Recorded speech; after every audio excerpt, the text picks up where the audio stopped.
বাবু কেমন আছে? বলো বাবু কেমন আছে?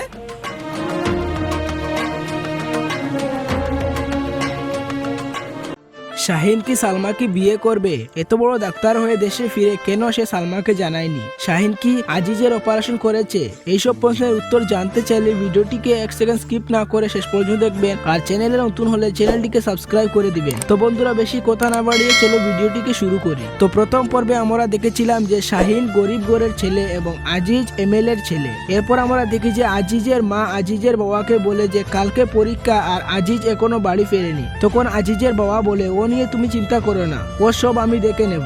এরপর দেখানো হয় যে পরীক্ষা চলছে আর আজিজকে নকল করতে দেখে স্যার তার খাতা নিয়ে নেয় এবং আজিজ তার বাবাকে ফোন করে। তার বাবা এসে সেলিম স্যারকে ট্রান্সফার করে দেয়। এরপর আমরা দেখি যে শাহিন সালমাকে বলে যে সে অনেক ভালো নম্বরে পাশ করেছে আর সে আমেরিকায় পড়াশোনা করতে চায়, কিন্তু অনেক টাকার দরকার। শাহিনের কাছে এত টাকা নেই। সালমা বলে, আমি তোমাকে টাকা দেব, তুমি পড়াশোনা করতে যাও। আর সালমা যে শাহিনকে ভালোবাসে সেই কথাটি সালমার মা জানে। এভাবে 5 বছর চলে যায় আর আজিজের এমন একটি রোগ হয়। ডাক্তার বলে যে আমেরিকা থেকে একজন ডাক্তার এসেছে। ডাক্তার বলে যে আমেরিকা থেকে একজন ডাক্তার এসে তাকে দেখাতে।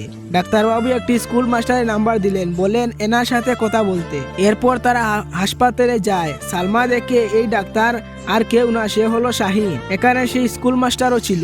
এমএলএ তাদের কাছে ক্ষমা চায় এবং শাহিন আজিজের অপারেশন শেষ করে এবং আজিজ বেঁচে যায়। তো বন্ধুরা, এই ভিডিও থেকে আমরা এই শিক্ষা পেলাম যে অহংকার করলে তার পরিণতি পাবে, যেভাবে আজিজের বাবা এমএলএ পেয়েছে। তো বন্ধুরা, ভিডিওটি কেমন হয়েছে কমেন্টে জানাবেন, কারণ আপনার একটি কমেন্ট আমাকে আরো ভালো ভালো ভিডিও বানাতে উৎসাহ দেয়। আর দেখা হচ্ছে পরবর্তী ভিডিওতে। ততক্ষণ ভালো থাকবেন, সুস্থ থাকবেন। ধন্যবাদ।